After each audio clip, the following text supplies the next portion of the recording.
Disclaimer. At Two Addicts and a Moron, we discuss personal stories of addiction with the intention of being educational, relatable, and inspirational. The views and experiences shared are those of individuals involved, are not meant to glorify or condone any illegal or harmful behavior.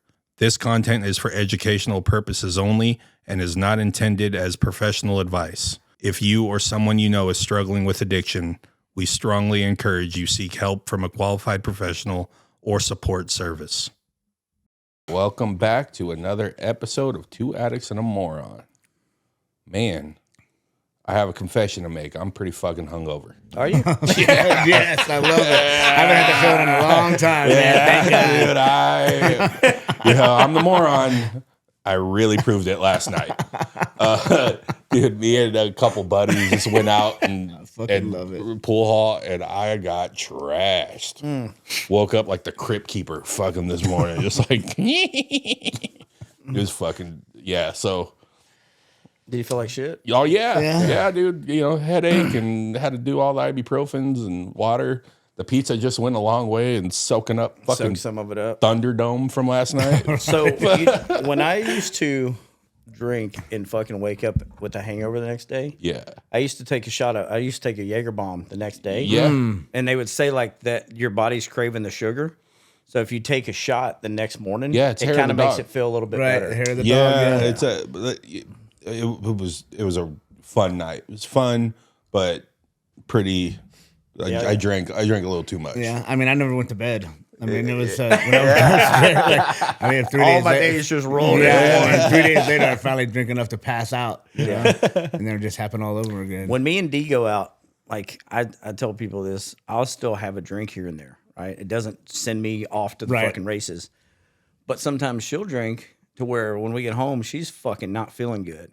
And I'm like, all right, I'm going to bed. Yeah. I'm not taking care of you. I'm not doing the babysit shit for you. Right. And like she's like, when's the room gonna stop spinning? I'm like, it's probably not. Yeah. I'm not like the best person to do this with. Yeah.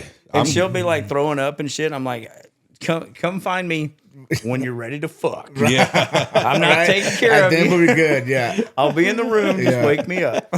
Yeah, man. It was a nightmare. I'm such a piece of shit. Yeah, Just dude, lay down, face first. Yeah, I don't do good with babysitting either. Yeah. So yeah. Well, and I don't like people are like, you can drink from time to time. Yeah, because I don't want to fucking feel like that. Right. I'm not waking up the next day to feel like fucking dog shit. I just can't do it. Yeah, I mean, I to be honest, there's sometimes when I wish I could. Yeah. Like I like to go out and have like a Mexican martini, fucking have a purple margarita or some shit like You think that. it would just bring you somewhere else? I know it would. I mean, I might last a minute. Yeah. You know, I might last a couple months. I might last a day. You know, I don't know how long I'll last. Yeah. But I think eventually, man, I'm the real fucking deal. Addict, you know what I mean? Like, like the whole ketamine thing, people doing all this ketamine, like it might last a minute, but eventually I'm gonna go off and find me some. See, I proved to y'all I can do this. Yeah. What you know? What's funny is I've been offered some shit when we've been out. Yeah. Like people that don't know me, to be like, "Hey, you want this or want that?" And I'm like, "Man, I don't do any drugs, brother."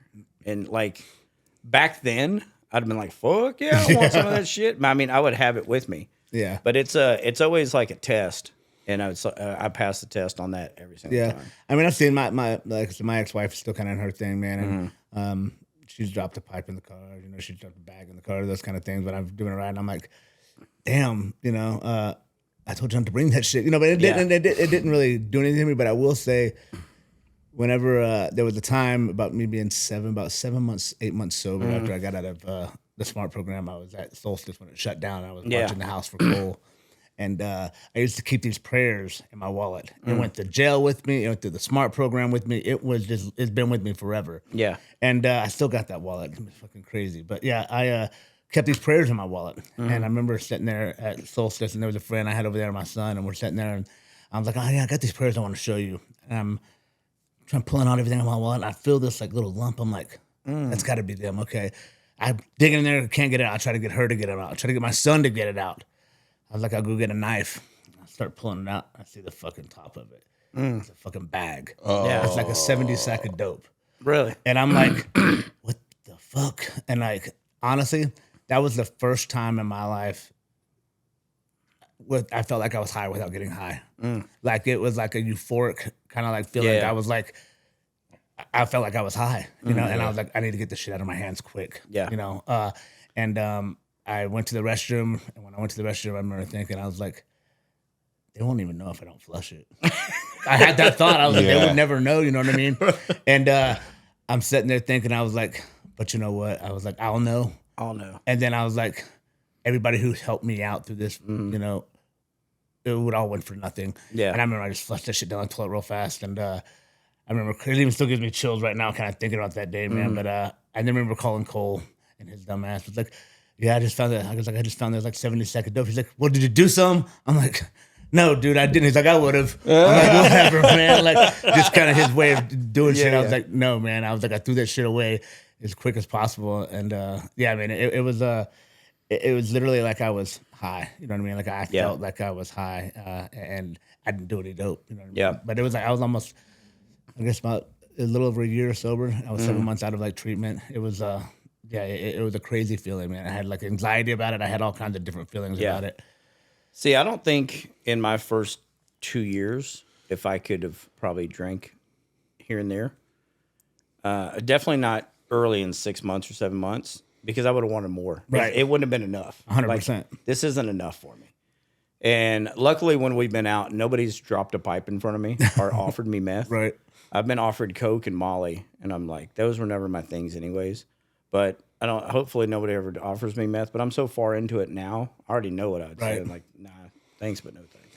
You know? Yeah, and I mean, man, I guess for me, like, I was I was a big time drinker before Oh yeah, I was a drinker and cocaine, like hand in hand. Yeah. You know, till I was probably 33 years old, 34 years old. I mean, Those seem like they go together. Like, you couldn't have one without the other. Yeah, you know what I mean? Like, I always had the bag. I even before I was going out drinking, I would already have the bag because I knew I was gonna want it. You know what I Right. mean? Yeah. Even just thinking about drinking, I was like, okay, cocaine. It's like that once thought of, oh, I'm gonna have a drink. It's like, okay, I need this. I'm gonna need this. especially if you don't want a hangover the next day. And so that's the thing, man. Like, I would buy like an 8-ball, knowing it wasn't gonna last, and I would go out and we'd have a little pre-party.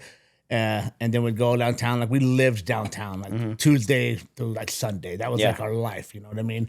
And man, to be honest, we had a lot of fucking fun. It was really fucking cool. We had a lot of cool shit. I did a lot of cool shit in my life, you know, like, and made some pretty good money. It all went to drugs, alcohol, and chicks. That didn't go to anything resourceful, anything beneficial in my life. You know what I mean? I always had a girlfriend, and it was usually the girlfriend would pay the bills, and I would buy the drugs. You know what I mean? And Pretty good swap. yeah, I mean, that's literally how it was, you know. And but yeah, man, it was like one didn't go without the other. Yeah. You know, and once I got introduced to methamphetamines, All over. man, it was like I said, we would go on yachts the next morning, being up all night from these after hours party, taking ecstasy and doing cocaine, then go to Lake Travis and go on these yachts, go on these after parties, like go on these big ass houses after party with doctors, lawyers. Yeah. Like, you know, I was partying with Chuck Liddell, we partied with all these people. You know what I mean? It was insane. You know, like a couple other there was like live. You know, we were at the titty bar. Like this is kind of how we were living our life. You know, Yeah.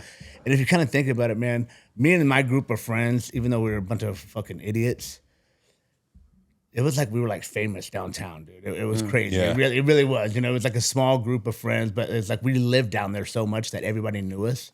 Yeah. It was just it turned it was just a big party constantly my whole life. That was one of the things that I kind of craved a little bit. Like, I was so well known at the strip clubs. Like, when I walked in, I got free drinks, get in for free, VIP for free. Right. And everybody knew who I was. And I was like, it was almost like feeling famous, right? And I was like, fucking everybody knows me here. Like, I would bring people with me, and they'd be like, holy shit, how does everybody know you? And I'm like, kind of a big deal. Yeah. But I wasn't nothing. You know what I'm saying? Like a legend But in the making. In my mind, like, I had friends Right. come from out of town one time, and I brought them out, and they were well known back home. Right. But when I brought them out, they were like, holy shit, like, Stu's really, like, people really know who he is. Yeah. And it was like, yeah, you know, kind of come out a lot. And but it was like fucking just a big front. It's that 100%. Yeah. You know, It was just ego driven. hell 100%. Yeah, it was. And it was like that fake happiness. You know what I mean? When damn well you're just going through it, but no one knew it. You know what I mean? Like it was yeah, man. But yeah, once I found the good old pipe, it was Coke sucked from there. Yeah, everything sucked. Yeah. I stopped drinking. I stopped doing everything besides fucking smoking meth, man. Yeah. And it, That was literally the only drug that I would do at the end. yeah, me too. And If it's you had Coke, I'd be like, that's okay. Even Yeah, if I was like hurting from not doing meth, I and you had wouldn't do Coke, it. Yeah. I was like, I'm okay. It was disgusting to me. Like it wasn't disgusting, but I guess I literally had done so much cocaine prior to me smoking meth, and I'm surprised I didn't die from it because there was just And you have to do so much. of it, and it's like, That's the thing is, look, I don't like snorting fucking shit anyways. and man, And fucking like, if I'm doing coke, I'm literally having to fucking snort some every 15 minutes. yeah, or less. Otherwise, I'm in a badass mood and I'm trying to fight people because Yeah. I'm fucking just not in a good mood. Yeah. But with meth, I have to do so much. Yeah, right, yeah, and even with meth though, man, like I didn't have a cutoff switch, man. Like I didn't know when to stop. Like, you know what I mean? Like even when I was high as a kite, like I still wanted to get higher. You know what I would wake up and smoke to go back to sleep. yeah, straight up, yeah, Or like every break that I took at work, I was going in the bathroom and hit my pipe. yeah, Like it was no cutoff. And there was like, I don't know if my tolerance, it was just like, that's just what I knew. Like Right. it was like taking a drink of water. yeah, Right. exactly. And athletes drink water. Yeah, I right. smoked meth. Right, that's what we gotta do. I smoked meth. I was staying dehydrated by meth. Yeah, Man, and fucking Big Red and Sprite. Bro, I would put Pedialyte in my meth bong. Oh shit! And hit it like that. For because Gatorade. At least I'm being healthy. Right. I'm staying hydrated. Stupid. well, Clint, thanks for coming on, man. Oh, yeah. Ladies and gentlemen, Clint's in the house. This is already a great half of an episode, man. Yeah, sorry. No, that's great. Like I love how comfortable that just getting right into it, brother. I mean, that's kind of what this thing's all about. And Said he was nervous too. I in the was, text. man, but He goes to be away honest, fast. man, I prayed in the car, man. Did you? And I listen. To be honest, when I get uncomfortable, like I listen to like some Christian music, man. I'm not gonna lie, man. And you should try listening to Addicts and Moron, bro. Yeah, Like, I mean, I listened to an episode on the way over here, Did you? and then before I got here, I threw on number 6. It's 65 on Sirius, man, and it has like some Christian music on there, straight up. And listen to it. It always kind of calms me down because I go to a lot of like events for my job, like so I do tours and all this for the treatment center I work for, and sometimes I get on the microphone. You know, it terrifies the hell out of me, dude. Yeah. Like, I literally have I put a whole plan in my head, like, and I'm sitting there like there's like 4 people getting ready to go up before me, and I'm like counting it down, like, okay, this what's dude. going on, this is gonna happen, this is gonna happen. I get up there, Fucking all fucking out the blackout, window. dude. Don't know what the fuck I just said. Don't know if I was loud enough. Like, don't know if I mumbled. And it's like, I'm like, was that okay? And they're like, you did fine. But this last time I got up there, man, I fumbled a little bit. And I have some friends that were like, you just fucking totally shit that one in the bed, dude. I was like, yeah, business development. And I was like, oh shit. It sounds weird, but like I still to this day get nervous in front of crowd. Like it's fucking at work the other day. I had to get up and say some words in front of a big group of people, and I felt like my palms were sweating. I was like, the voice started shaking. My son, when he plays baseball, you got to sign up for snack bar or whatever. And I thought volunteers. So I volunteered one time. I got stuck in the booth to announce the game. And dude, it was like, I'm like, oh shit. Like even doing that, like it's a small crowd, but I'm such a bitch, dude. Like one of his teammates got he was diagnosed with cancer. I mean, he's good now, but they did this thing for him, you know, and we shirts and all of that. Nice. And so this was the one game where I fucking had to go up there and do it. And they had me read this long thing about like his fight in cancer. And towards the end of it, I'm like,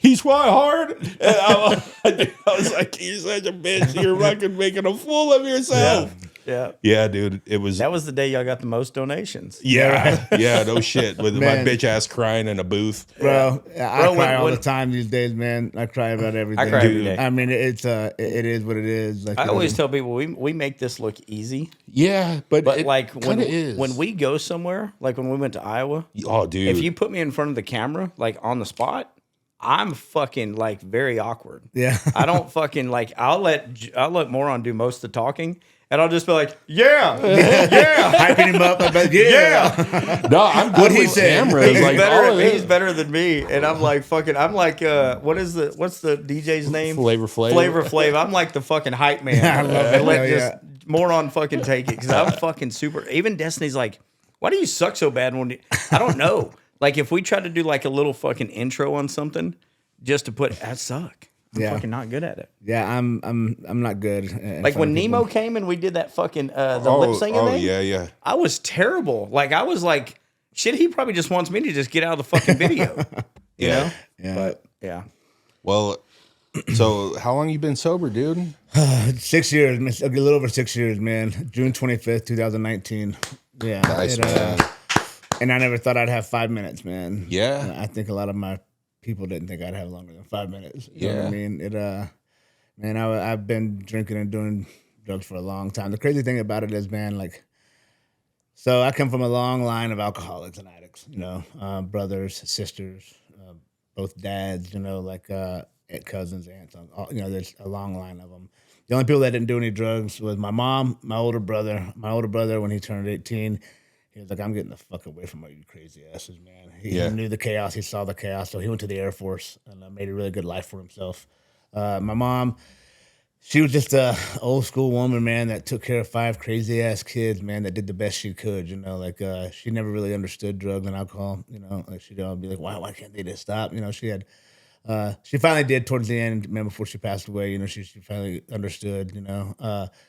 But yeah, man, you know, I lived in Houston, and I was I was the only white dude in my school, you know. Mm-hmm. And the reason I say that is because my story kind of comes to when I moved to Austin. Like, so I was always fighting, constantly fighting in Houston, man. And I remember I was like, I think 13 or 14 years old, and I got stabbed in the back.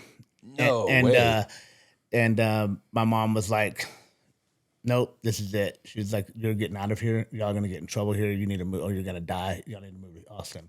My sister lived in Austin, in Westlake, which is predominantly white. You know, especially back in my day, it was all white people, rich people. You know, everybody had a lot of money. Still is. Yeah, exactly. Still is that. It still is. Has a lot of money. And when my dad lived with us, we were doing all right.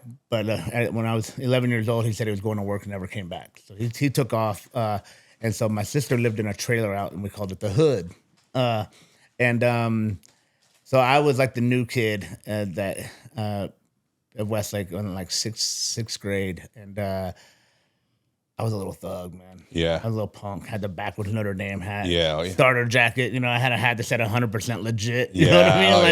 Like it was. Yeah, you know, I was a little fucking thug punk, man. And I come to this school, and it's like a bunch of white people, and there's just white people, and I'm like, what the hell's going on? It was a culture shock for me. You know what I mean? It was weird. But man, I was, you know, and I was like, during that time, my sister lived in a trailer out in this neighborhood, and I was like the poor white kid. Yeah. You know what I mean? So 6th grade was kind of a shit year.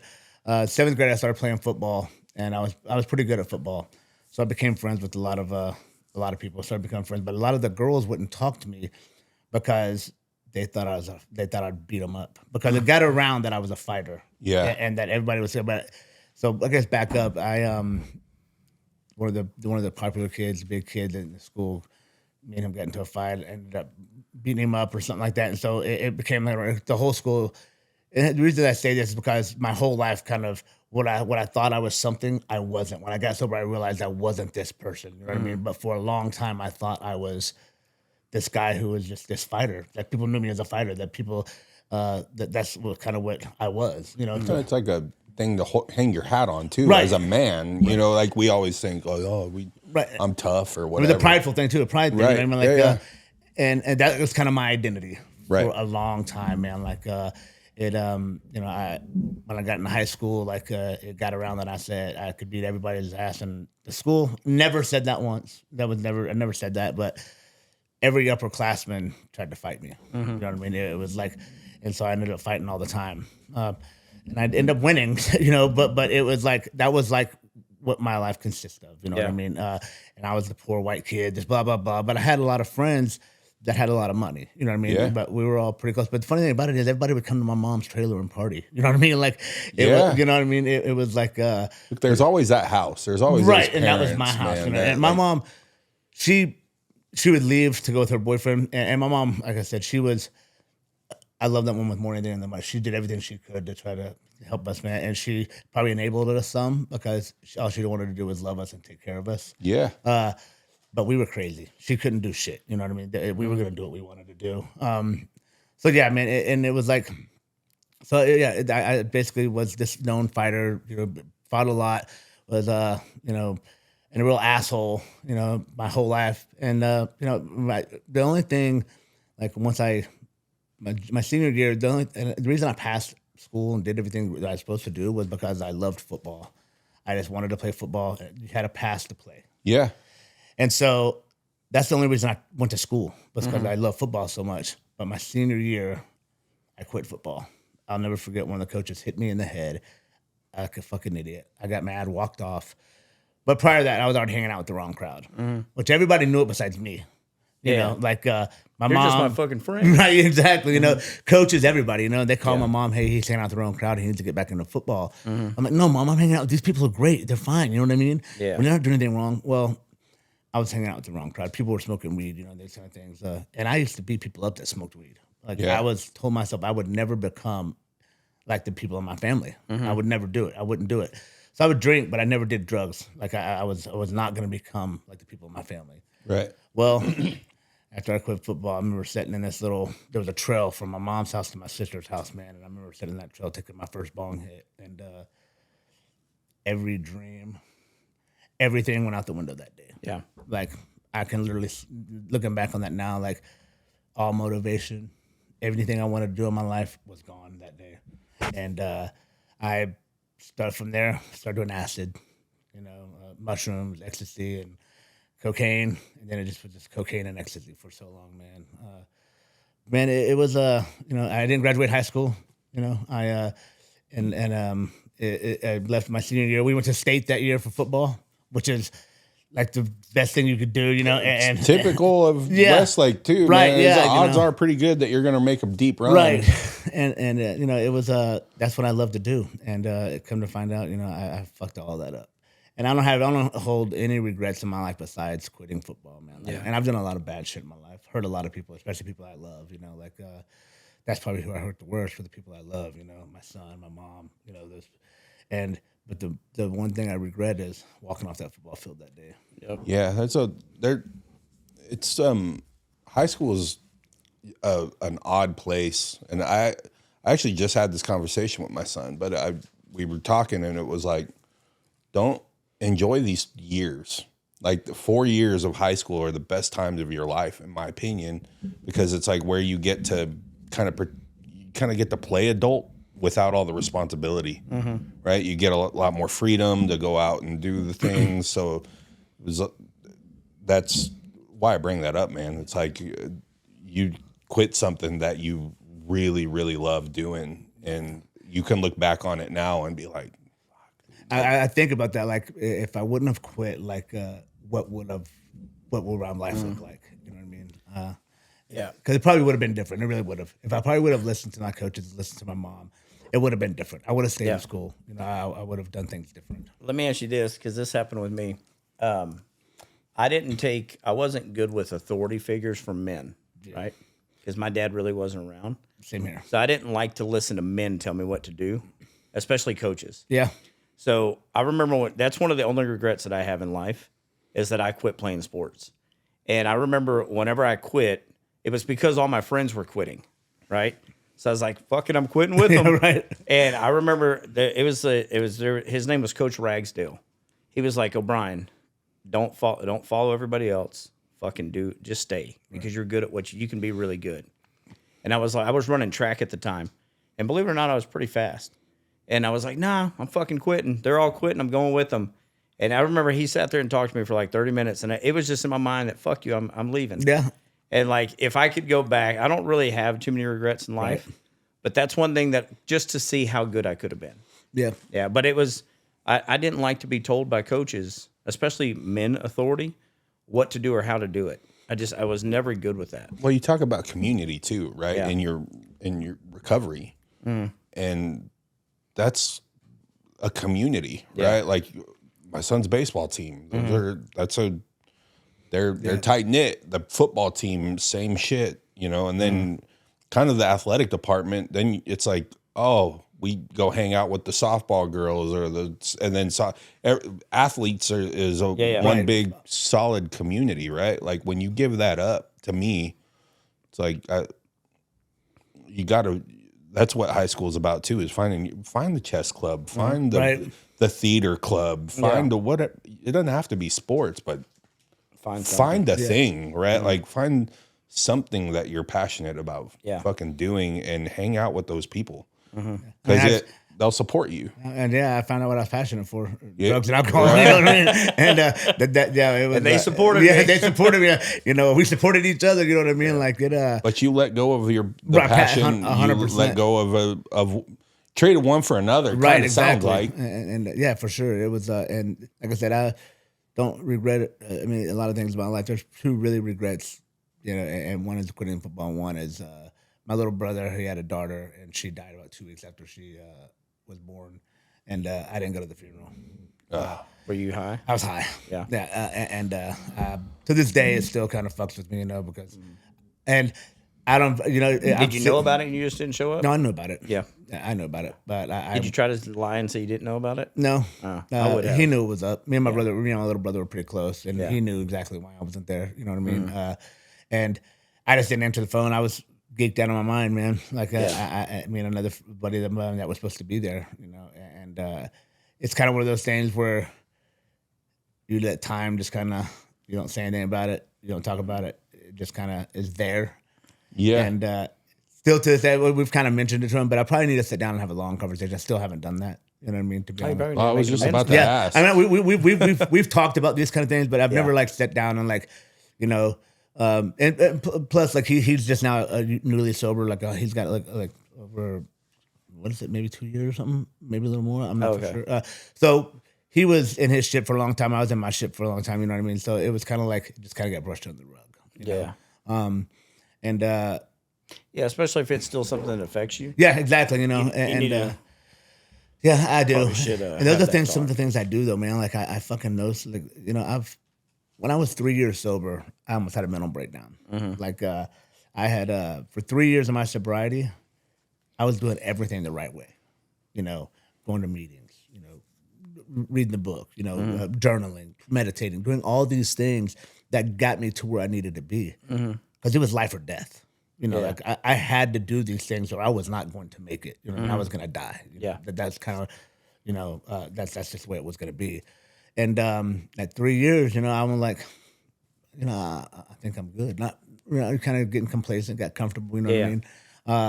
Stopped going to many meetings. The one thing I did have is, God is what keeps me sober. I'm not a big AA 12-step guy. I think everybody in the world should do it because it's like a life lesson. It definitely helped me get to where I'm at. Yeah. But what keeps me sober is my connection with God. And I found myself not praying as much. Me and my son would read the Bible sometimes at night. You know what I mean? Journal. We did that for a long time, and I kind of got away from that. And my sponsor, which is Cole. He was, I'm sitting there one night, and I'm like, my whole body was telling me I need to call him. And that's kind of how God works in my life. And I was like, you know what? I'm not gonna call him.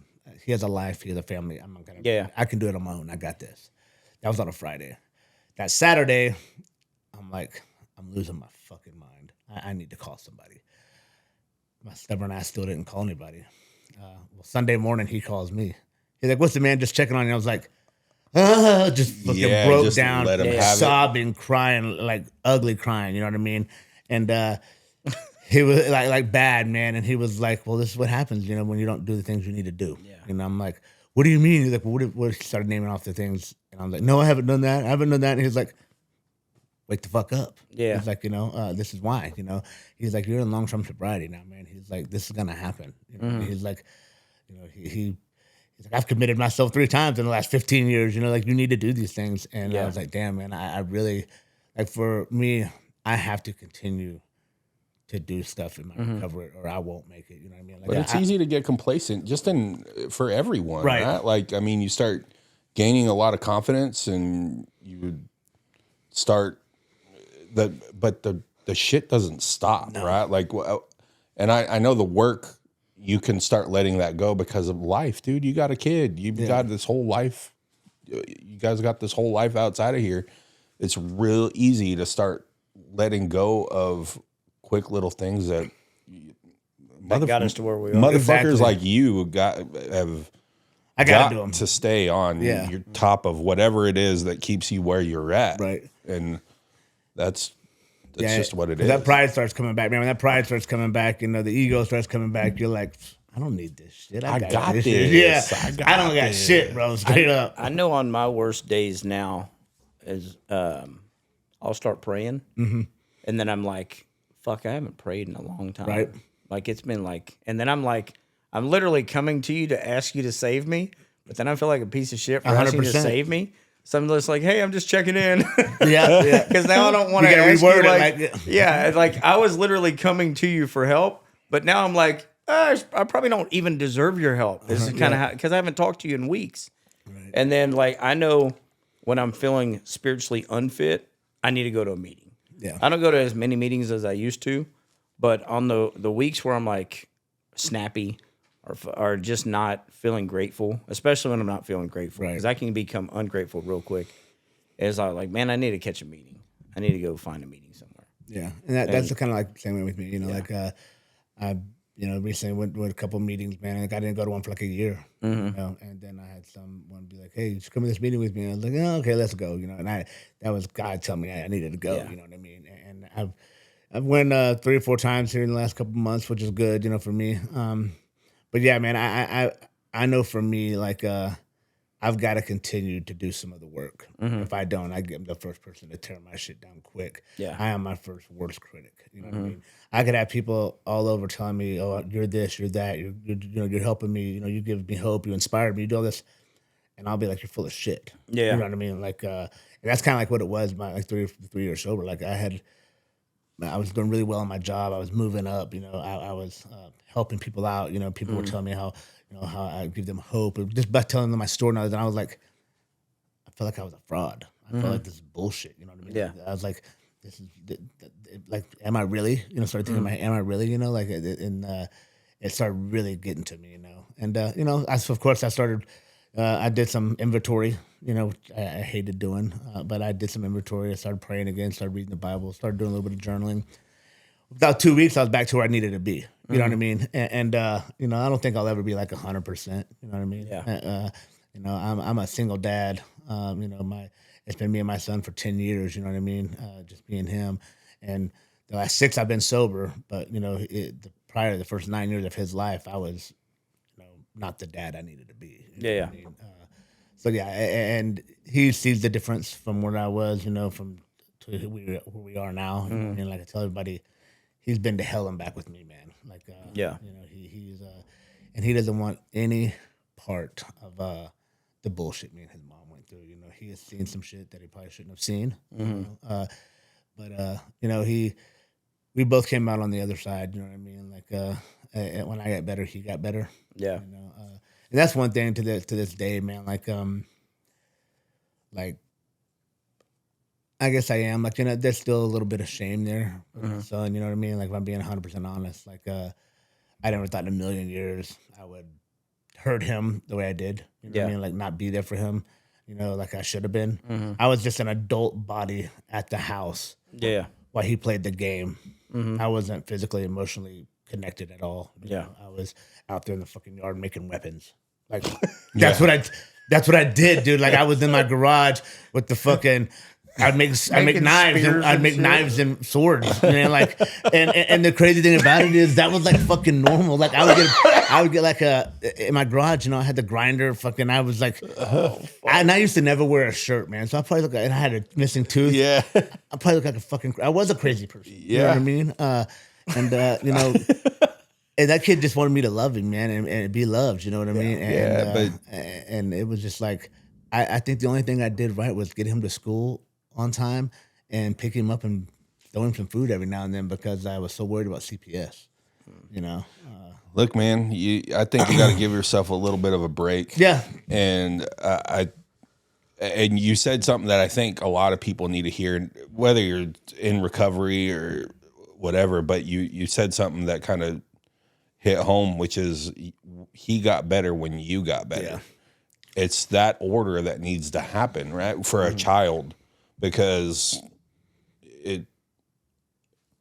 it's counterintuitive because our life is all about our kids or our children, right?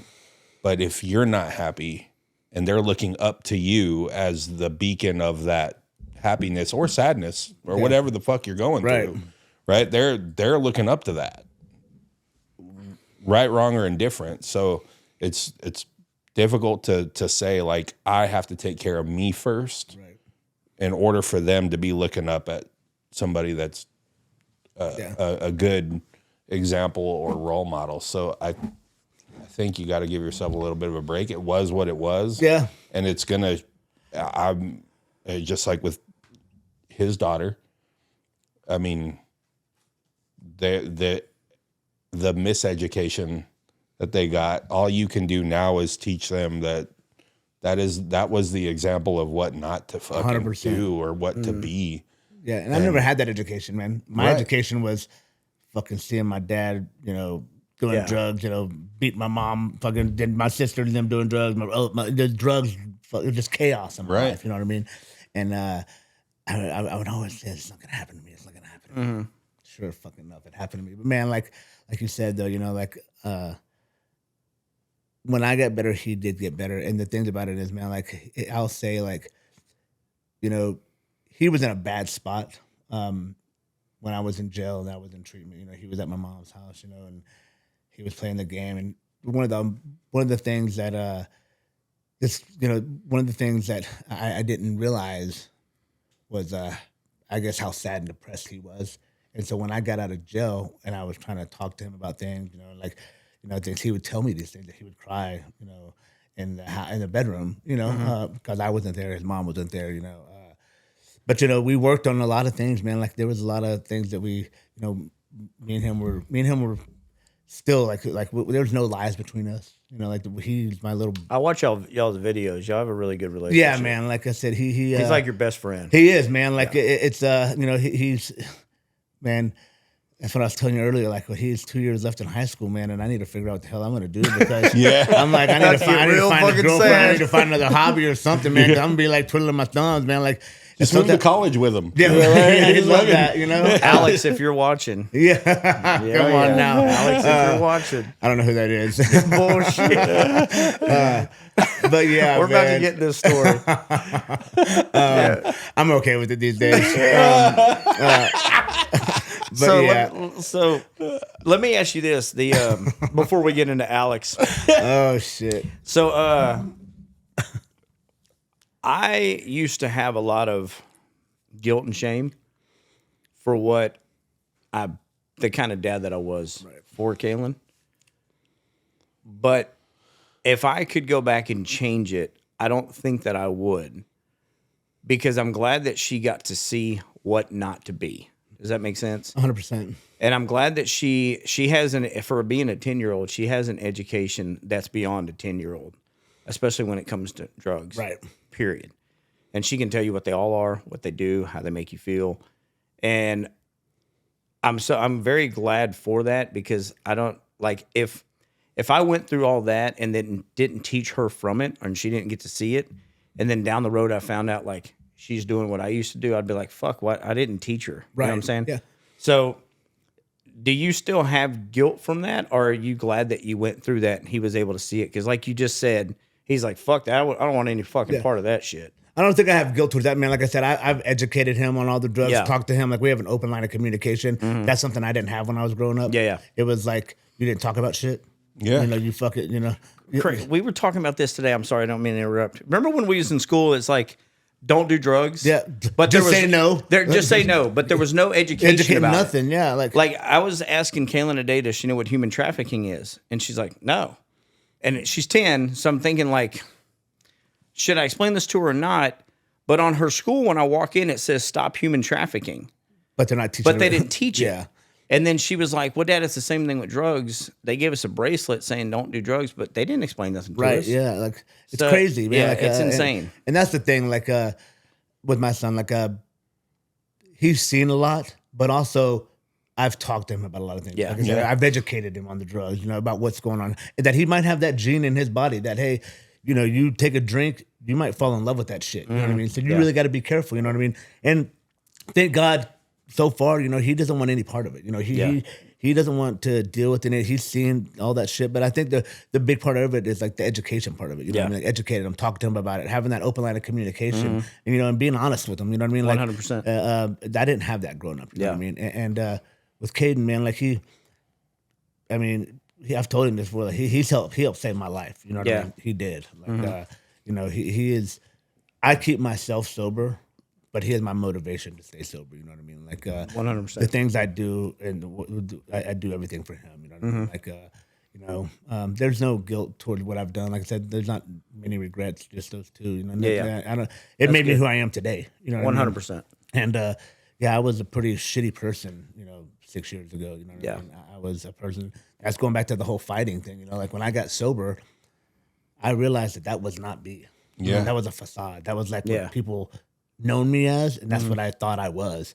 Come to find out, I'm just a big puss that cries all the time. Yeah. You know what I mean? Like, I'm just a big fucking baby. You know what I mean? Yeah. Like It's that, funny you know? because we all have a mutual friend, Lucas, that you grew up with. And Lucas always tells me, man, when we were growing up, fucking Clint and his brother, you didn't fuck with either one of them. Yeah, and that's the thing, man. Like, and that's how. And I fed into that, dude. It was like, for sure. And it was like, oh, I'm this. But man, when I got sober, like, I was just a fucking hurt kid that wanted to hurt other people, man. Yeah. You know, like I hurt people.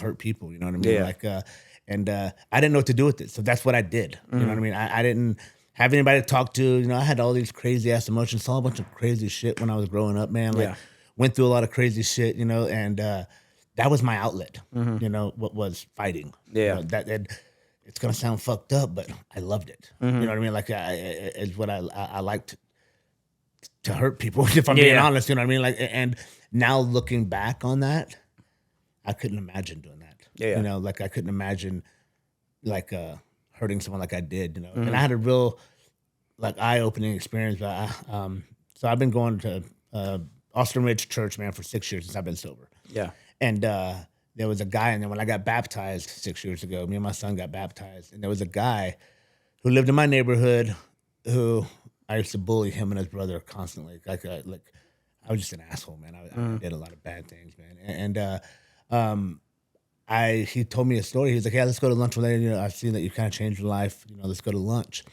Me, him, and a buddy went to lunch, and I asked him about his brother, who I used to really bully and make fun of a lot. And he told me, man, that you know, his brother basically went down a line of, you know, he didn't really blame it on me, but I had something to do with it, basically. You know, like really insecure. His brother ended up doing a lot of things to some other people, hurting them. You know what I mean? But he told me one day that there was this day where I had him outside and I was holding him by his neck in the front yard, telling him to tell his older brother to come outside or I was going to beat his little brother up. So I'm holding this kid, you know, like messing with him, hitting him in the head, and his brother was in the house with a knife when he was going to come outside. He never came outside, but you know, he whenever he was telling me the story, I'm like, he was like, yeah, man, my brother would cry at night. My brother, you know, just telling me all this shit that I did, you know. And man, I just gotta start crying, you know, because I couldn't imagine doing that to someone now. You know, I couldn't imagine hurting someone like I hurt someone back then. You know what I mean, like it was, you know, like, because I was a hurt kid, you know what I mean. So that's all I knew. But man, I some of the things I did, you know, and I think about it, I'm like, fuck, man. I'm glad I'm not that person anymore, and I don't, you know, I don't want to forget it because I don't ever want to go back to it. You know what I mean? But yeah, the whole identity thing, I had to refine myself, re-like myself, feel like who I really was. You know what I mean? Like I was not that person. You know, so it took me a while to figure that out, man. And it was the first 2 years of my sobriety was rough, man. But it was getting to know myself, getting to love myself, and I still have problems to this day, like loving myself, man. Like you know, like I mean. I do, but there's some days, man, that I just, you know, that it's sometimes I, you know, just I'm in a different. It feels indifferent about some of the shit. Yeah. You know, but it's not like I'm definitely way better than I was 6 years ago. You know what I mean? Like, but I think we all struggle with like you know, the self confidence, you know, those kind of things. For you know, sure. like and you know, even though I have people telling me how great I'm doing, sometimes it's still like it's full of shit. You know what I mean? Yeah. But yeah, man, it was. I had to like I said, I had to refine myself, realize who I really was. Yeah, man. that's something I had. I had a shirt made when I first got pretty deep into addiction, sobriety. It was it said, after addiction, find yourself, love yourself, forgive yourself, reinvent yourself. And I probably should have said pay it forward to someone else after that. But that was something like when I got drugs out of my life, I didn't know who I was anymore. Right. Like drugs was what I was. 100%. I was a drug addict. I didn't know, like I had used to played sports. I was always good at sports, always worked out. I didn't do none of those things anymore. Like I literally stopped doing everything except I was doing drugs, gambling, and going to strip clubs. Like that was what I do. Yeah. And when you took the drugs out, it was like, it was a scary thing. And you remember when I was in rehab, I used to cry to all of y'all. Every fucking day I was crying to one of you motherfuckers because I was like, and it was because it's scary. Right. Hell Like yeah. it's scary because I don't know who I am anymore. Now I've got to like try to figure out like, what do I even like to do? You know? And I found out I still like sports. I still like working out. Now I got to get unlazy and start doing them. Yeah, right. Right. But yeah, that I always say like, that's one of the biggest things is finding yourself, loving yourself again. Yeah. Forgiving yourself was one of the biggest ones for me. Yeah. And then reinvent yourself. Like now that God's given you a new person, a new body, what are you going to do with it? Right. Right. And I think that's like you said, I when I was doing drugs, all those things, I stopped doing all of them. But now, like you said, I love watching football again. You know, Yeah. I love watching. My life is literally going to take my kid to football practice, going to work, and going to the gym. Yeah. Which I love it. You know, Yeah. that you know, it sounds really boring, but you know, it is what it is. You know, Simple. I've lived a life only people could imagine. You know Yeah. what I mean? Like I've had so much fun, and I've had a lot of bad times. But man, I could write a freaking book and it'd probably be a bestseller because some of the shit that's gone on and you know some of the shit that I've done. You know, like it's like, but no, man, like it's like reinventing yourself. Like, so I work in recovery. You know, I've worked in recovery since I've been sober. You know, for the goodness of God, you know, I started working at Solstice. You know, and that was a place that you know, I did a lot of work when I was in treatment at the SMART program. But Solstice is where I got the fucking gravy, man. That's where it all was. I wish man. it was still here. Yeah, I think it's 100%, the best man. fucking place. That Like, somebody man, can go. it taught me to be honest, to be open, Yeah. and to tell the truth. You know what I mean? Like that living room was a safe spot for men to talk about whatever needed to be talked about, man. And there was a judgment-free zone. Yeah. 'Cause there were a bunch of fucking idiots in there too. A bunch of people that. But That's we why all it works. right, exactly. We were all, but there was. It didn't matter what you said. People in there were there to help you, no Yeah. matter what. You know, they were there for you. You know, no matter where you come, what part, what kind of life, it didn't matter what you were. You know, like, and that place taught me a lot, man. Like it taught me how to fucking be honest with myself. You know, how to love myself. You know, and you know, it was just a. I don't know, man. That was the place where I learned pretty much everything. And now we're gonna do. There was no like HIPAA, no state or anything because it kind of Cole ran it the way he wanted to run it. I think that's why it works so well. It's 100%, you know. And now I work at a place where there's like HIPAA, state, and all these involved. And I remember when I was going to work there, when Social was shutting down, I had everybody telling me, "Dude, you're not gonna make it there. Yeah. Like it's totally different. You can't really cuss there. You can't do this." And I'm like, "Bro, they're freaking me out." You know what I mean? Yeah. But you know, it was definitely different. A lot of things that wouldn't go down at Solstice would not go down at the place I work at now. But man, the place I work at now also, like, I've learned a lot when it comes to like mental health, you know, and those kind of things. Like, and plus the woman there who hired me, you know, she took a chance on me also, you know, and I've kind of been able to grow there. And I was a tech, became lead tech, was alumni coordinator. Now I do some other things, business development and mission. So it's like, and it's kind of cool seeing these things now because when I first started, I saw Cole going out there and doing these things. Like, man, that'd be cool to do that shit. You know what I mean? Yeah. And now I'm actually doing it. Yeah. So it's really cool, man, that I'm actually out there doing these things. And to be honest, like that's my life. You know what I mean? Like that, I never thought in a million years by talking to people, you know, being with people like and talking about the shit that's going on that would help people. You know, I never realized that. You know, until I got sober and people started telling me that I was helping them because people talking to me whenever they were in their shit, whenever I was in my shit, listening to them, I was like, man, I'm not the only one. You know, like there is other people out there like me and they can do it. This guy has twice as bad as a story as me and he's out there killing the game. You know what I mean? Like, that's the dope thing about y'all. Right. Is there's always a worse story. 100%. And there's no comparing. No, exactly. Like there's none of that going on. Your story is your story. Yeah, you know what I mean? dude. It doesn't matter. You know, it doesn't matter how bad or how good. It's still your story. And it's always like, oh yeah, I did that shit too. Or it's like, holy shit, you did that? Like, I mean, but either way, there's like no judgment in either one of those mentalities. It's super cool. And that's the thing. That's the thing, man. Like it is it's really cool. Like the community and the fellowship, man. Like I don't think there's anything better. No. There's like I've had like really good friends in life. And not to say like the people that I fellowship with are my best friends I've ever had, but the camaraderie that we have is like, and it doesn't matter, like from any meeting that I go to, if I go hang out with people after a meeting, it might be the first time I ever hung out with them, but it's still like, there's no awkwardness to it. It's just like, we're all the same one. people. Yeah, we're exactly. all fucking 100%. Yeah. Man. Yeah. And that's the cool part. I'm also, you know, I bring people together at my job. I'm the alumni coordinator. So I do a lot of cool things together, do a lot of cool events, man. So it's cool to see like people coming together and like, I won't say using each other, but kind of like being together and bouncing things off each other, you know, like being there for each other, you know, like, you know, like you bring these people together, you know, and they realize that they do have things in common. You know what I mean? And like, they're not just an outcast. They're not the only person, you know, and that's when people get vulnerable. They get open, you know, like, and that's I think that's a big piece, man, is like being honest and getting vulnerable with your shit, man. Like, you know, like I used to hold everything in, man, and never talk about a damn thing.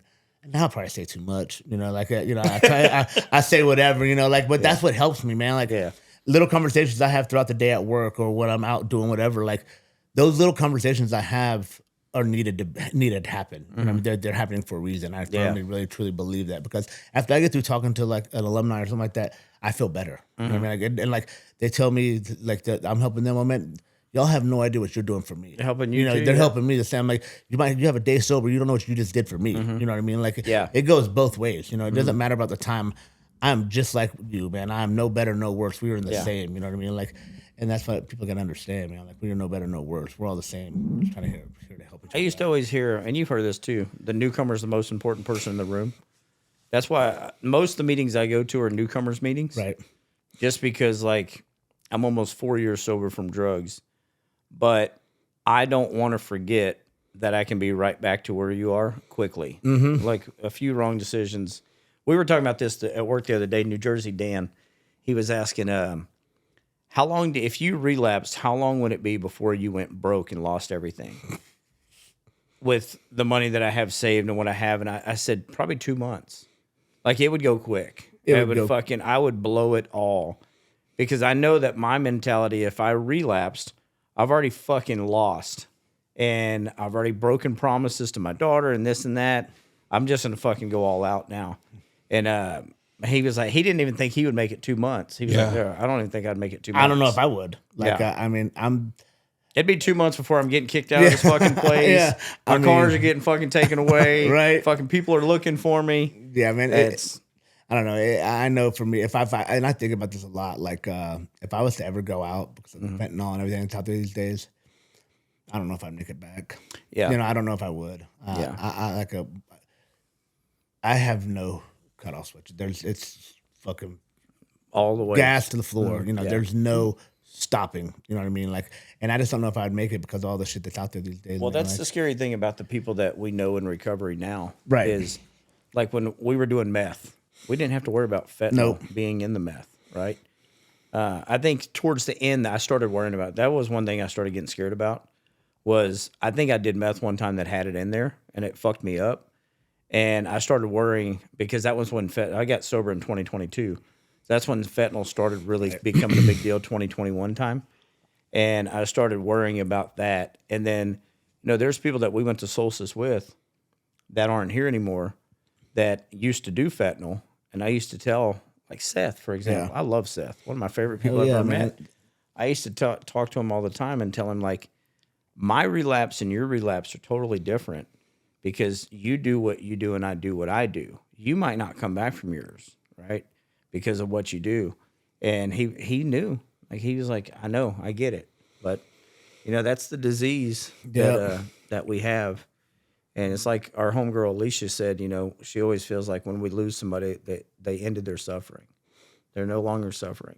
And that's the truth. I mean, for real, like I was saying, there's only 3 ways out, man. That's jail, death, or sobriety, man. Yeah. And she's right. If you die in addiction, man, you have no more suffering. You're free. You know what I mean? Yeah. Just like when you get sober, you're free of all that shit. You know what I mean? But then life happens, and you got to deal with that too. But at least you're dealing with it without the pipe or the fucking bottle. You know what I mean? Like you kind of learn to navigate around all that shit. You know what I mean? Like it's crazy because I think about like rock bottom. I think about like what was my rock bottom a lot of the times. And people have these rock bottoms that are like really crazy. And I would have thought I would have thought like when I think about it now, like I literally had a heart monitor on. It was like a little bra that you have on, and straight up, dude, like a little bra, and then you have little like 5 little wires that come down right here, like a little fanny pack. Yeah, it's a external defibrillator. Okay, so if your heart was to go out of place, it would shock it back in the rhythm. So I went into the ER because my son finally was like, Dad, you need to go to the hospital. I hated hospitals. I'd always in the hospital because I had gout in my knee, and the only way that it would stop hurting was to get a shot of a steroid shot. It would stop hurting. But man, there were times that's a whole other story right there. But I went to the ER and they said that I got transferred to another hospital, and they were like, your heart's working at 15%. I'm like, what? Fuck you mean? I came in here because I wasn't able to use the restroom. I wasn't able to use the restroom for like 7 days, so I went to the ER. And come to find out, I had congested heart failure. I had no idea, but I'm sitting there smoking meth, fucking doing crazy shit, So I'm in the hospital for 8 days, and I get out of the hospital with like this little bra on, a little externally defibrillator outside. And I remember telling my ex-wife, I was like, I don't care if you do drugs, just come to the bed. And I'm going to go lay down and I'm going to go to sleep, you know what I mean? Because my garage used to be the party spot. You know what I mean? That's where everything happened. And I remember I'd go to bed, and I'd wake up at like 5 in the morning, and she'd be out there with everybody partying. I'm like, God damn, man. For like a week that happened. And the last time I was like, fuck it, you want to fucking party? Let's do it, And I kicked everybody out, and I used to never wear a shirt, and fucking I used to just like bra and shit on, and I'm fucking sitting there and I start taking bong hits. And my heart's literally working at like 15%. Yeah. And I'm sitting there, so I just started fucking smoking meth again. Like it was no big deal. And when I look at that, I'm like, damn. Like, wouldn't you think that would be my rock bottom? Like, not like it wasn't. There was a time where I remember I was walking in the restroom and I fell, and I really thought this was it. Like, I thought I was done. I thought I was gonna die. Like, I remember laying there. My ex-wife came there. She's holding my head, and I'm like, she's crying. I'm crying, and I'm like, I remember going, and in my head, this is my last breath. It's gonna be it. And all of a sudden, I started breathing again. I'm like, what the fuck, And I'm like, so when I think about that now, I'm like, damn, that was like that. Like, why didn't I stop? You know what I mean? Like, what the fuck? You know what? Like, and I guess I just wasn't ready, but also I think I was scared to stop. You know what I mean? So, and I look back, my rock bottom was me going to jail, which I've been to jail 100 times. But the last, like the last one was like, I knew that like, well, it was that going to jail, but also the SMART program. One of the SMART program is when I realized that I was a drug addict, and me honestly realizing that I was a drug addict and that I was as bad as our family member was, my dad was, that was my rock bottom, man. Like that was like the reality of what I became, and it crushed me. Like it's that honesty you talked about. Yeah, man. Like it crushed me, man. And I remember I was, in my dorm, like crying, and I didn't know what to do, man. I didn't know which way was up or down. Yeah. I mean, and so it was. So I started, reading the Bible, journaling, doing all those things, and slowly but surely my life got a little bit better. And it was definitely not on my time. You know, Yeah. it was on his time. It's never on our time, man. But yeah, that was like I don't know why I was thinking about that, man. But yeah, you would have thought like rock bottom was me almost dying. You know, like literally, like taking my last breath, but it wasn't. It was Yeah, rock bottoms for everybody are so Yeah. vast and varied, man. Sometimes they don't. What shocked me when we started doing this was actually listening to how little of a deal somebody's rock bottom was. That was always, I was like, really? Like a look from your mom? Yeah, like, some shit like that. Yeah, like that.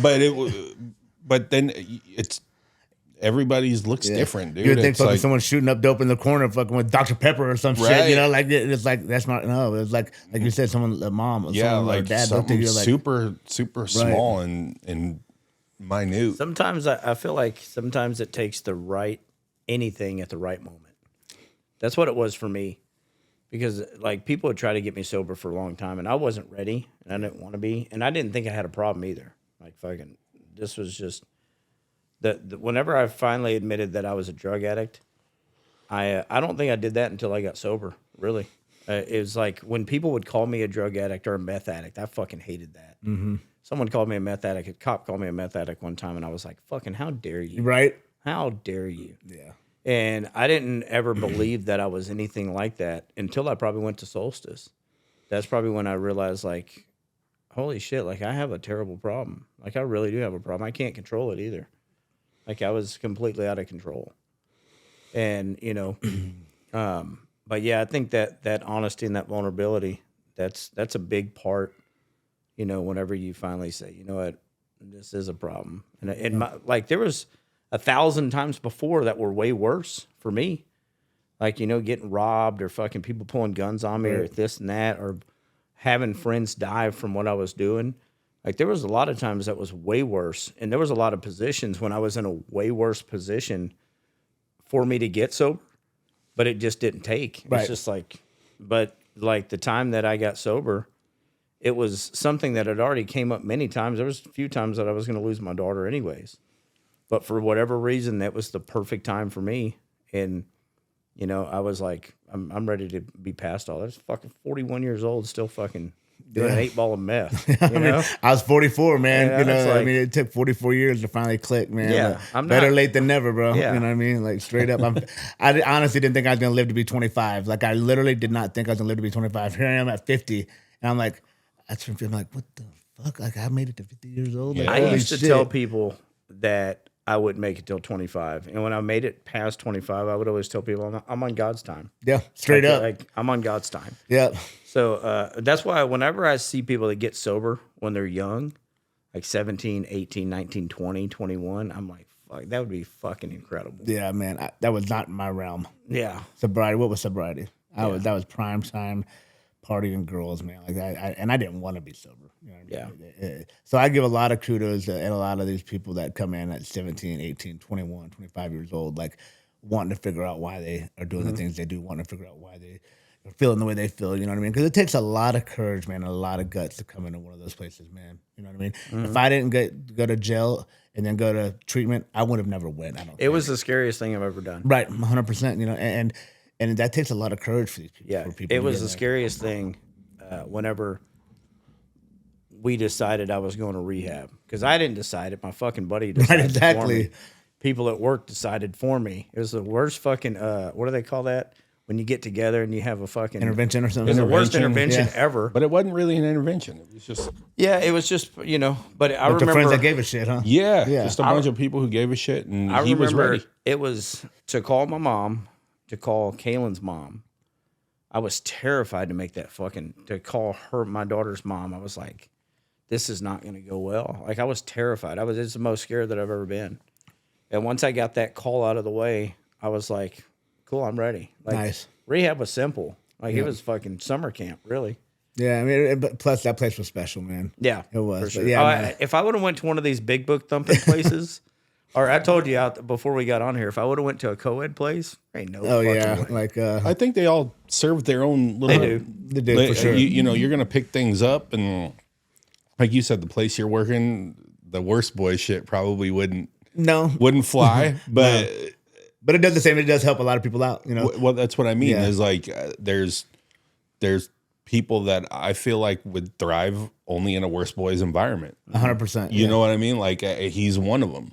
So I don't know, man. I don't think there's a right answer to whether it's a big book thumping place or a solstice, right? I think when it comes down to it, it's about you. You know, like it doesn't matter if you go to the nicest place or the shittiest place, man. Like you got to make that decision. Yeah, how bad do you want it? I think the best advice I ever got was be willing, be open, and get uncomfortable. Be honest, man. It was like, and those things saved my life. You know, getting uncomfortable, being honest, and being willing. You know, like if I wasn't any of those, I wasn't any of those things my whole life. You know? Right. I was a fucking liar. I was a thief. I was all these things. You know what I mean? Like, and.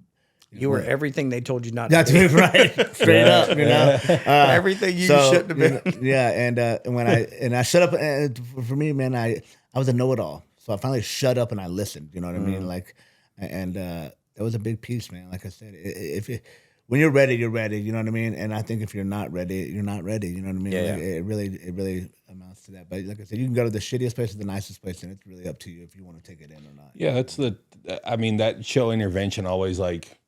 And that's why I don't like you using an intervention with us coming to you, man, because you were ready. Mm-hmm. And we all saw it on him. Like we smelled it on him. Right. He was ready. Like he just needed a little bit of help to do it. Right. Like, so the intervention stuff, I don't know what the success rate of that is, dude, because you're forcing someone to be ready. Right. Yeah. Right. You're pushing them over. You're pushing them to that. And I would be very curious to see. I mean, it's an interesting thing and it's a good way to blow out the lines. Right. In an intervention, I guess. Mm-hmm. But like, I think it's also trying to plant a seed, you know, like maybe planting a seed, like, you know, like if you get someone to go, like, say you had to go, like, you know, to treatment, but, you know, like you plant a seed, like, you get a week, 2 weeks, 3 weeks, a month sober, a month and a half sober, you start feeling better, things start happening, you know, like, you know, it's like you get to a point where you're not feeling as much pain or going through as much mental bullshit. Yeah. You know? And it's like, but then you relapse, you know what I mean? So then it gets worse, you know? So it's like they might have planted a seed, you know, as long as and I think that's a big piece too, like, you know, just if by talking to someone, you might be able to plant a seed, you know, with someone like this thing y'all do here, man. Like, you never know, like, someone's be sitting here watching this, you know what I mean? Mm-hmm. Like, it might plant a seed for someone, even if they're not ready, they're still maybe thinking about it. Right. Yeah. They're still that thought they might get sober, and they're looking at 3 fucking jackasses over here fucking having fun, you know what I mean? Like, and 2 of them were fucking complete drug addicts, you know what I mean? Right. Like, and they've kind of made a half-assed decent life for themselves, you know what I mean? Like, you know, so it's like, you just never know. Like, I'm the type of dude that when I'm sitting in the grocery store or sitting in line, like, I'll start talking about some shit, and they're like, what the fuck is up with this? Like, I didn't ask all that, you know, but that's just kind of the way I am, you know what I mean? Like, I'll tell people, yeah, I was smoking meth 6 years ago. And they're like, really? Well, congratulations. And I'm like, I probably shouldn't have said that. You know? Yeah. But, you know, that's just kind of. I'm pretty open about it, too. Yeah, you know, I'm not ashamed of it. You know what I mean? Like, I know at work, a lot of people come to you more than me and talk to you about a friend or a cousin or a relative. I think it's split. I think it's split. I mean, I think it depends, but like people will start walking up to me or even now, reaching out, you know. Yeah, reaching out. They'll come to me, and I always have to. I really have to go to one of y'all, right? Mm-hmm. Like I have to go because I'm like, look, right. But that's cool though, man. That people trust you, and I take it badass, man. Like, I take it super serious, and they're. You know, there's an incident with our buddy Reed, you know, and some bad shit happened to him. But about a week before that happened, he had walked up to me and he said, hey, man, I think I really need to start hanging out with like you and Mike in those circles a little bit more. Oh, yeah. And I was like, yeah, dude. Like, I was like, whenever you're ready. But there was no follow up or follow through on my end with that, and then some bad shit happened to him, like about a week later. Yeah, and he doesn't remember that because of all of the bullshit that he went through. But after that point, I was like, all right, if somebody's walking up to me, there's got to be more of a follow through, even if I've got to be. I mean, we got a litany of people on this wall that I can make a phone call to. Mike can put me like there's got to be the follow up and the follow through. And I think that just happens anyways. I mean, I same with me, you know, like I got people that do, you know, like that I won't follow up with that I probably should. You know what I mean? Yeah. And not that I do it on purpose, but life just kind of starts happening. You know, and I get caught up. I get busy at work, and I just totally forget. So it's like, I get it, but also it's like, y'all are doing things, man, that is really cool. That fucking could help out a lot of people. You know? And there's someone out there that's probably watching this, and you could say one thing that could probably change their life. You know what I mean? Right. And that's so fucking cool, man. Like, well, I appreciate you saying that. Thank you. But it to me at this point in the stage that we're at, it all starts with the person sitting in that seat, because you're bringing the different perspective. You're bringing everything to a new way of thinking, a new voice, so it's a big deal that you come in here too and you get yourself vulnerable. I say it all the time, man. It looks easy, the way that you just sat in here and chopped it up with us. And you make it look real easy, but I know it's not. I know it's a lot of tough shit that you're having to rehash and go through and talk about. And so I appreciate you coming on here and getting a little vulnerable with us. And now you're about to make me cry, bro. Like, man, like, for real. I mean, I appreciate it, man, but like, man, I think honestly, like, for me, like, I was a taker my whole life. And if this helps anybody, man, or even it's as gonna a seed, bro, like I said, it's done its job. You know what I mean? Like, I love what I do, my job, man. Like, it's a really cool job. I get to do a lot of cool shit. You know what I mean? Probably one of the most rewarding jobs you can have. Yeah, man. And it's like, and I don't look at it like a lot of people that I know, like, looking in, kind of like, man, how do you do this job? You know, but like, it's like what I do, so it doesn't really, it's not, you know what I mean? Like, but man, I wouldn't have it any other way. And like, I remember Cole telling me when I first got sober, he was like, "You'd be great at this." I'm like, "Man, shut the fuck up. There's no way," you know? And, I don't know if I'm great at it, but I'm comfortable with it and I'm okay with it. I like what I do. You know, I like getting out there. I like meeting new people, but also, man, I just like chopping it up and telling, you know, like with people, you know, especially like the alumni group I have, you know, like I cry with them.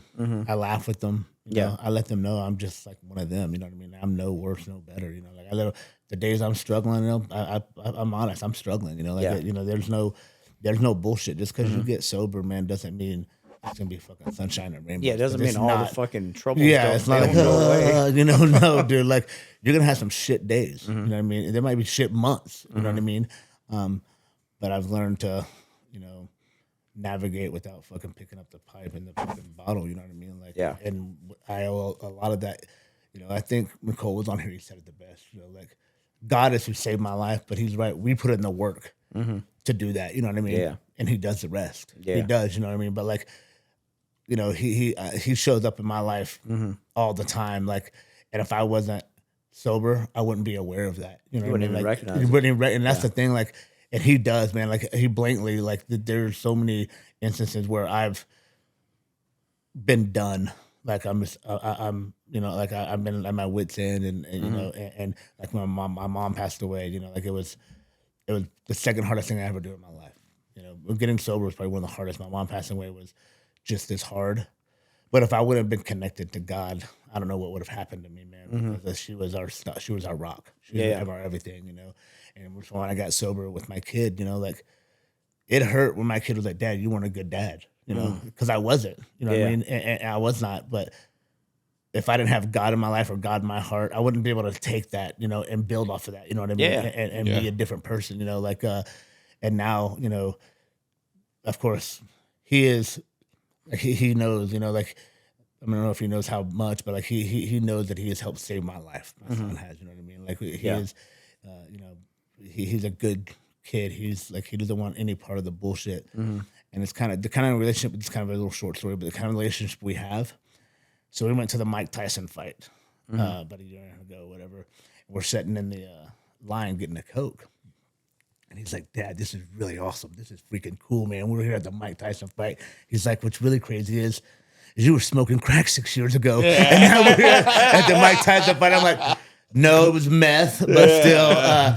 But no, that's kind of like where we're at. You know what I mean? Like, you know, like that's kind of like, you know, he has seen the fucking hell of it, and he's seen the progress that we both have made to where we are. You know what I mean? Like we are living two different lives. You know what I mean? Like we have been down that shit ass road, together, and we came out of it together. You know what I mean? Like and like I said, he makes it easy. I mean, he's a good kid, man. Like I said, he just wants to love everybody, and he does good in school, plays sports. He has a little good group of core friends, man, that they support each other, man, and just watching him, it makes and kind of the thing when he said I wasn't a good dad, man, he told me, he's like, he's proud of me when he was 12 years old. That was probably one of the best things I ever heard in my life was he was like, Dad, I'm proud of you. You know what I mean? A year and a half prior to that, I was not a good dad, and then him telling me that was like, it's cool when a 12-year-old can see kind of the shit you've gone through and kind of where you came out of it, so yeah, man, that is, he's the light that keeps on bright, keeps shining in the dark, man. Like, he really is. We've been to hell and back from being a little shit. Well, look, dude, you've earned every inch of happiness that you've got, and I know you had to crawl through the mud to get it, and I wouldn't have had it any other way. I mean, same with this guy. I would say it all the time. I'm really happy that he went through what he went through. I'm really happy that I got to witness a little bit of it, and I'm really happy that I got to witness the other side of it. So I know that it sounds to me like your son is the same way as like me, right? Like with him on a much grander scale. So thanks for coming in, dude. This was fucking great. This was a great episode. I appreciate it, man. I always was wondering, man. I was always wondering if he was ever gonna ask. Well, I'd asked you before, and then fucking we got off of it. Yeah, and I was like, "Fuck, let me get Clint in here." And I was like, I wonder if he was ever gonna ask. And he asked. I was like, oh shit. And I was like, I literally before I said yes, I was like, do I want to do it? I was like going back and forth. I was like, fuck. And Nicole was like, do it. I was like, okay, yeah, I did it. And then you asked me again, and I was like, kind of felt some life started happening, and then when I finally got to come on, I was like, hey, I'm just gonna fucking do it. Just prayed all the way over here, listening to some music, and I was like, I told him I was like, I'm nervous. And then of course he had to throw this little word in there that. Let's not forget. We're done. No, hold on. Let's not forget about Thanks for having me, bro. When I was at Solstice, I was having this conversation with him before because it's a known fact that people that use meth, a lot of people, not myself. Not me. I wasn't on meth. That's the problem. Is a lot of times they switch over to. Oh my god! They go after trans people. Yeah. Yes. So whatever floats your boat, that's all about you. It's whatever. So I was talking to him one day, and he was like, "Yeah, so I got a story about that." So, were you on Tinder? Is that what it was? I was. Oh, dude, I love where this is going. He's on Tinder, and he showed. Look, in his defense, he showed me a picture of her, and she was hot. She was about 9 or 10. Because you're right, she was hot. Yeah, she was hot in the picture. She was in the picture. Yes, hot. So he said he took her out on a date. Blah blah blah. Whatever they went and did. So you want to finish or you want me to finish it? He got her home. So we go to my house. And I still don't know if this is 100%. Like, I don't know. Like, I really don't, because I didn't get to that point. Yeah. But there's some suspicion there. But yeah, we Adam's apple. Yeah. Okay. Yeah, I mean, some things happen. And I was trying to put my hand places. And they said no, so I was cool with that, but I saw some things afterwards that was kind of weird. Yeah.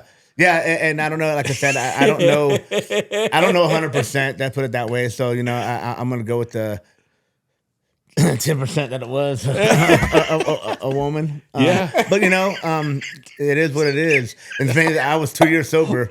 But I think when it comes to those dating apps. Yeah, dude. You need to specify. You gotta be careful. Yeah, what's going on. That's why I won't get on the dating app anymore. Yeah, I don't fucking blame you. So I asked him, I said, did you see it? And he's like, no. I said, well, how the fuck did you know? What do you say? She had 3 pairs of underwear on? Yeah, and so I went on another date with another woman that she was friends with a transgender person. And I said, well, how do they keep it up? Yeah. And she said they wear 3 pairs of panties. And I went, what? And that's what I saw this person putting on a couple of different pairs of panties. I was like, what the fuck just happened? And so that's what that's where my suspicion came in. Yeah. You know, like if it was a man or a woman, you know, if I'm being honest, which I can't believe I'm talking about this. I knew I should have never mentioned this. I really had. I knew I should have never said about anything else in my life, but I was always like, you just got to be honest about it. She's kind of funny too. You know? Yeah, dude, it's a great story. It's great and grand. Let me tell you. So he commented on one of my Facebook posts. I don't know, 2 years ago. Yeah. Me and Destiny were just now getting together. Oh shit! And he's like, I put something about my sobriety, and he's responded back. It said, Alexandria is real proud of you. And Destiny was like, who the fuck's Alexandria? And I'm like, I don't fucking know. She said, some guy named Clint talked about Alexandria. And I'm thinking, I know Clint, only Clint that I really know. And I'm like, fuck. And I got on there and I seen it and I just fucking lost it. Because her name was Alex. Yeah. Her real name was Alex, but she went by Alexandria. Yeah. When he met her. Yeah. So yeah, I had to tell Destiny the whole story, and she was like, "Oh, so it's not like another." I said, "We don't know, but I've never met her." Yeah. So yeah. Well, so that was the. Well, that's that, guys. Yeah. What a great way to end the fucking podcast, dude. That's through this whole thing. That's what people are gonna remember. Yeah. Hey, we'll make that a short. Make a reel of that part. We're gonna make that a short. Dude. I love This it. is gonna be fucking awesome. No, man, I appreciate y'all, man. No, Thank you you so much for coming on, dude. This was fucking awesome, man. For real. Well, you're welcome back anytime. Y'all made it comfortable too, man. Like I said, I was a little bit nervous, man, but y'all made it pretty chill. Did you wear 3 pairs of underwear?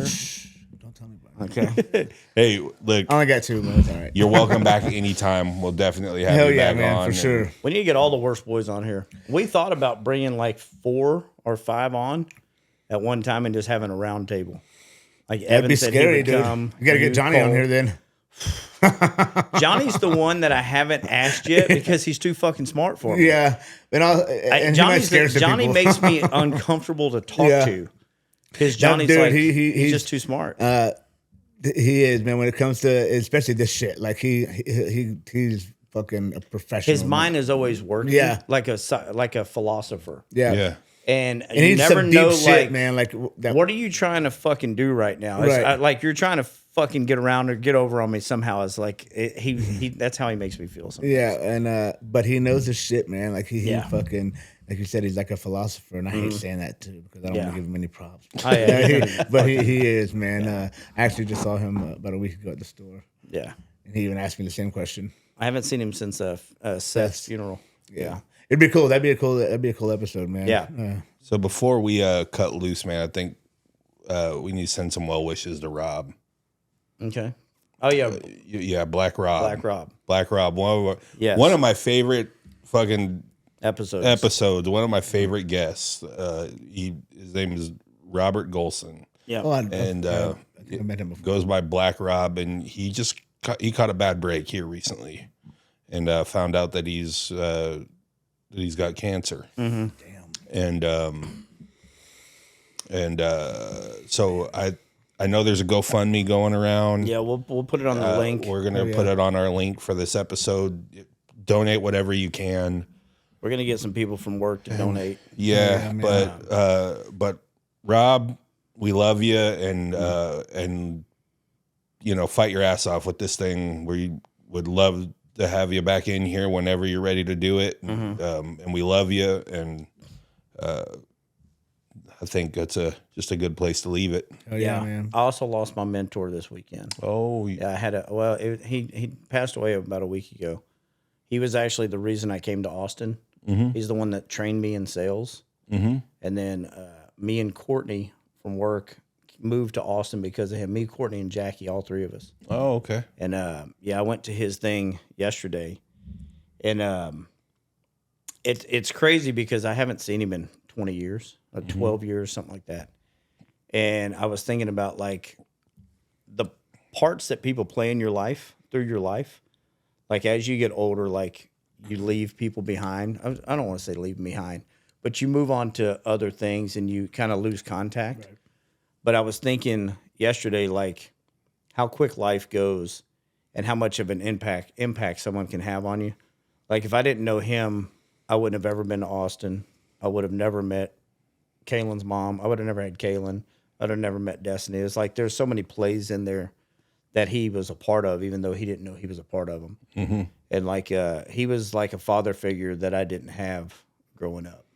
So James Long, I love you. Leah, if you and the family, Timothy, Aaron, if y'all need anything, you reach out to me. But yeah, James Long was he was a great dude, great, phenomenal guy.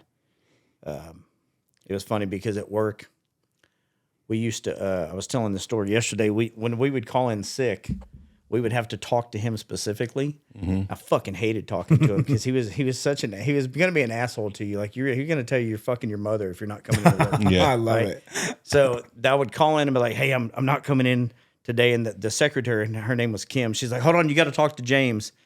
I'm like, fuck, all right, transfer me to him. He'd pick up the phone, this James Long, and I would just hang up on him, right? But I would say, oh, I've got a fucking cell phone, It's like 2001, 2002. Yeah. Cell phone got disconnected. And so I would never talk to him and ask him, tell him I was coming in. So I would come in the next day, and he would give me the fucking silent treatment for like 4 days. Like, he just would not look my direction or anything. But man, he was a super good dude. So, yeah. So, James Long, love you, miss you. Black Rob, we're definitely going to get some shit together for Black Rob. hell yeah.